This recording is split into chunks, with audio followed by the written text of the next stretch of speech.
काय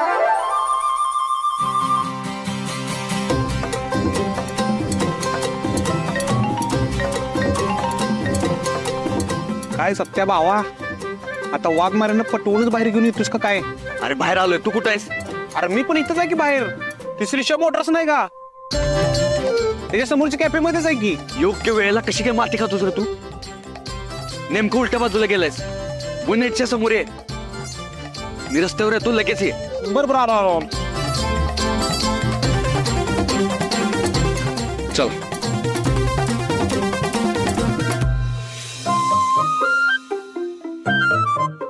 हे म्हणजे काय? वा फोन गायब होत्या काय कुणान ठाव. वाफ आहे ना अशी लवकर वर जाते आणि ढग होती. आता वाफेसोबत ढग आहे. म्हणजे सत्यासोबत. वय वय वय, मला बी आता असंच वाटायला लागलंय बघा. थांबा, ही समज त्या गैबानीच्या कानावर घालूया. गैबानी.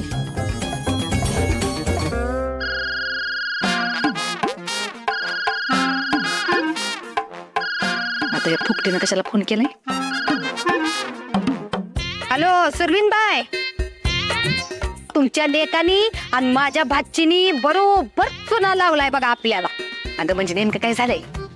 एवढ्या रातच्याला आमची मंजी घराबाहेर पडली म्हणजे ती हमखास सत्य बरोबर असणार आहे असा आम्हाला संशय आहे. सुरवीन बाय, आता तुम्हालाच काय तर करावं लागल, नाहीतर ही दोघं जण आपल्या हातावर तुरी देऊन जर पळून गेलीत का नाही तर समध्या केलेल्या पाणी फिरल बघा. मी मगापासून त्यांच्या मागाव आहे पण घावनच झाली ती. ये फुकटे, अगं त्यो खरीच आहे. कवाजदार लालाय त्यो. काय? थांब, तरी पण एकदा बघते मी. हा, पण जर तुझं बोलणं खरं निघालं का नाही का त्या दोघांना बी सोडत नसते बघ मी.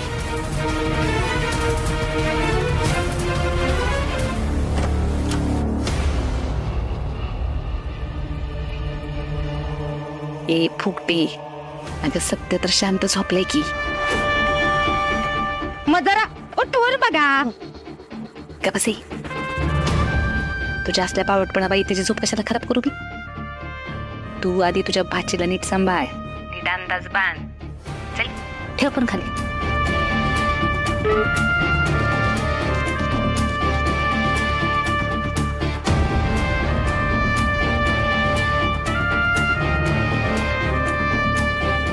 मग काय म्हणली गैबानी? डिलिशियस. हवं ती गैबानी तर म्हणते आज सत्या घरात झोपलाय.